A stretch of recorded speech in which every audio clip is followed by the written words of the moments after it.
واحد بيشتكي لصاحبه بيقول له انا مفيش حد بيحبني ولا بيفتكرني ابدا ومش عارف اعمل ايه. فصاحبه قال له سهلة، استلف من الناس فلوس هيسألوا عليك كل يوم. واحد بيقول لصاحبه انت عارف ان المخلوق الوحيد اللي بيخاف منه الاسد هو مراته؟ يعني انت لو بتخاف من مراتك اعرف ان انت اسد. الفلفل الاسود بيكلم الحبهان بيقول لها مش قلتلك 1000 مرة ما تقفيش مع الكمون على الرف لوحدكم؟ قالت له والله يا حبيبي ما كنا لوحدنا، ال7 بهارات كانوا معانا. واحد بيقول لصاحبه كل شوية على الفيسبوك بيبعتولي امتلك وحدتك في العاصمة الإدارية ب7 مليون جنيه، وأنا أساسا مستلف 13 جنيه من شركة فودافون ومش عارف أرجعهم. واحد اتصل على مدير الفندق وقال له لو سمحت تعالى لي الأوضة دلوقتي حالا، اتخانقت أنا ومراتي وهي عايزة ترمي نفسها من الشباك. المدير قال له أنا آسف يا فندم، دي مشاكل شخصية ما نقدرش نتدخل فيها. قال له مش مشكلتكم ازاي يعني، الشباك مش راضي يفتح. واحدة استقبلت جوزها في المطار واديته مصحف، قال لها شكرا يا حبيبتي دي أجمل هدية وصلتني في حياتي. قالت له دي مش هدية، حطه على عينك واحلف إنك ما سرقتش ذهبي وسافرت بيه. الرجالة في بريطانيا لو مراتاتهم غلطت في حقهم بيحبسوهم في البيت لمدة 7 أيام متواصلين، يطبخوا ويكنسوا ويمسحوا. فاكر كده بيعاقبها يعني؟ دي عندنا بقى اسمها الحياة الزوجية. واحد بيكلم واحدة على السوشيال ميديا بيقول لها ما تبعتيلي صورة ليكي. قالت له خاف ما تعجبكش. قال لها أنا مش هاممني المظهر الخارجي، أهم حاجة الصورة الداخلية. راحت صورت نفسها أشعة وبعتت له صورة الأشعة. واحد رومانسي قوي متجوز واحدة زي البومة، بيقول لها حبيبتي امتى هاكل من ايدك؟ قالت له لما تتشل. واحدة قاعدة زعقت هي وجوزها، راحت قايمة وسايباله الأوضة وهي خارجة، راح ماسكها من ايديها. قالت له اوعى سيب ايدي، أنا مش هقعد معاك تاني من بعد النهاردة. سمعته قاعد على الأرض عمال بيضحك وكم الجلابية بتاعه شابك في مسمار في الباب. واحدة شافت صاحبتها خاسة قوي، قالت لها انت بتتبعي رجيم ايه؟ قالت لها ما بتبعش رجيم ولا حاجة، ده جوزي منكد عليا حياتي.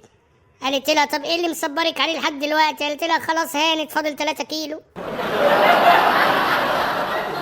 واحد بيقول لصاحبه جملة قالها نزار قباني عجبتني قوي، بتقول العناق هو أن تأتي بعطر وترحل بعطرين.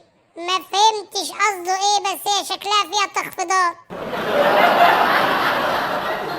واحد بيقول لصاحبه الإنسان الناجح هو اللي يقدر يحدد امتى يطلع البسكوت من الشاي قبل ما يدوب. واحد بيقول لصاحبه افتح قلب المرأة تجد حنانها، افتح ايديها تجد دفئها، افتح بقها لو كنت راجل اقفله. واحدة بتقول لابنها اوعى يا ابني تاكل ولا تشرب عند نسايبك، دول مشهورين بالدجل والشعوذة، يعملوا لك سحر يخلوك انت خدام عندهم. قال لها لا يا ماما ما تقلقيش، انا اللي بطبخ وانا اللي بكنس وانا اللي بمسح وانا اللي بشطب الحوض، حتى الزبالة انا اللي برميها. راجل بنته الوحيدة اتجوزت من دكتور وتعب وكان رايح يعمل عملية، راح عند جوز بنته قال له مش هقول لك خد بالك مني في العمليات، بس هقول لك لو جرالي حاجة حماتك هتيجي تعيش معاكم. راجل عجوز اول مرة يسافر بطيارة، جات المضيفة جايباله طبق فيه شريحة كوسة وشريحة لحمة وشوية رز، صاحبنا كلهم في لقمتين، راح منادى على المضيفة قال لها خلاص استوى اغرفيلي. واحد قاعد بيشرب سيجارة، مراته جت قالت له بقول لك ايه، وانت لو وفرت تمن السجاير ده مش كان زمانك دلوقتي معاك عربية زي الناس اللي معاها عربيات؟ قال لها انت بتشربي سجاير؟ قالت له لا. قال لها فين العربية اللي معاكي؟ واحد سكران ماشي في الشارع كل شوية يقوم يقف يروح واقع تاني، وكل ما يقوم يقف يروح واقع تاني. جه واحد سنده قال له ايه يا عم انت مالك كل ما تقف تقع كده، انت سكران ولا ايه؟ قال له انا سكران، ربنا يبشرك بالخير، انا فاكر نفسي اتشليت. واحدة راحت تقدم في شركة، لقت المدير شاب وسيم قوي، قال لها بريدك.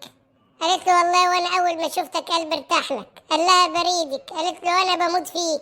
قال لها يا استاذه بريدك الالكتروني. واحدة بايرة اتصلت على صاحبتها، قالت لها جالي عريس بس سكران ومش عارفة اعمل ايه، اقبله ولا لا؟ قالت لها اقبليه بسرعة قبل ما يفوق. ولد كل ما بيجي من المدرسة يقولوا له تعالى كل معانا، يقول لهم لا أنا واكل وشبعان. يقولوا له واكل إيه؟ يقول لهم واكل فراخ ولحمة مفرومة. فبيقولوا له اشمعنى أنت بتاكل وأخوك ما بياكلش؟ قال لهم أصل أخويا ما سجلش نفسه إن والده ووالدته متوفيين. واحد بيقول لصاحبه 2 بيحسوا بيك من غير ما تتكلم، امك وانت تعبان ومراتك وانت بتلعب بديلك. واد مسطول أول ما روح البيت أمه خدته في حضنها وقالت له يا ابني أنا بحبك أوي. قال لها يا حاج أنا مش عايزة أعمل مشاكل مع جوزك، خلينا أصحاب أحسن. واحد لقى شوية ناس واقفين في الشارع متضايقين قوي، قال لهم يا جماعة حاولوا تنشروا الإيجابيات. فواحد قال له حاضر، مستنيين السلبيات تنشف الأول. واحد بيقول لصاحبه الست بتميل للراجل خفيف الدم وبتعجب بالراجل المثقف وبتعشق الراجل الوسيم الملتحي وتحب كتير الكلام، لحد ما يجي الأصلع أبو كرش صاحب الشركات والعقارات يلغي ده كله. واحدة كانت هتتجوز، عرفت من مصدر موثوق ان اللي هتتجوزه ده غير صالح للجواز، لا ماديا ولا صحيا ولا اخلاقيا. وبعد فترة عرفت انه اتجوز المصدر الموثوق نفسه. واحد بعد ارتفاع اسعار البنزين خد العربية بتاعته وقف على جنبه شرح لها الموقف. قال لها احنا مش هينفع نكمل مع بعض، انت بتستاهلي واحد احسن مني. واحد بيقول لصاحبه مراتي ماتت وانا قاعد من الصبح بحاول ابكي قدام اهلها ومش قادر. قال له حاول تتخيل انها رجعت تاني. واحد بيقول لصاحبه الاجانب بيفوقوا الصبح بيعملوا رياضة ويرجعوا يستحموا ويفطروا ويشربوا شاي ويقروا الجرايد، بعدها بيطلعوا على شغلهم بيوصلوا في ميعادهم بالظبط. حاولت اعمل زيهم امبارح المغرب أدن عليا.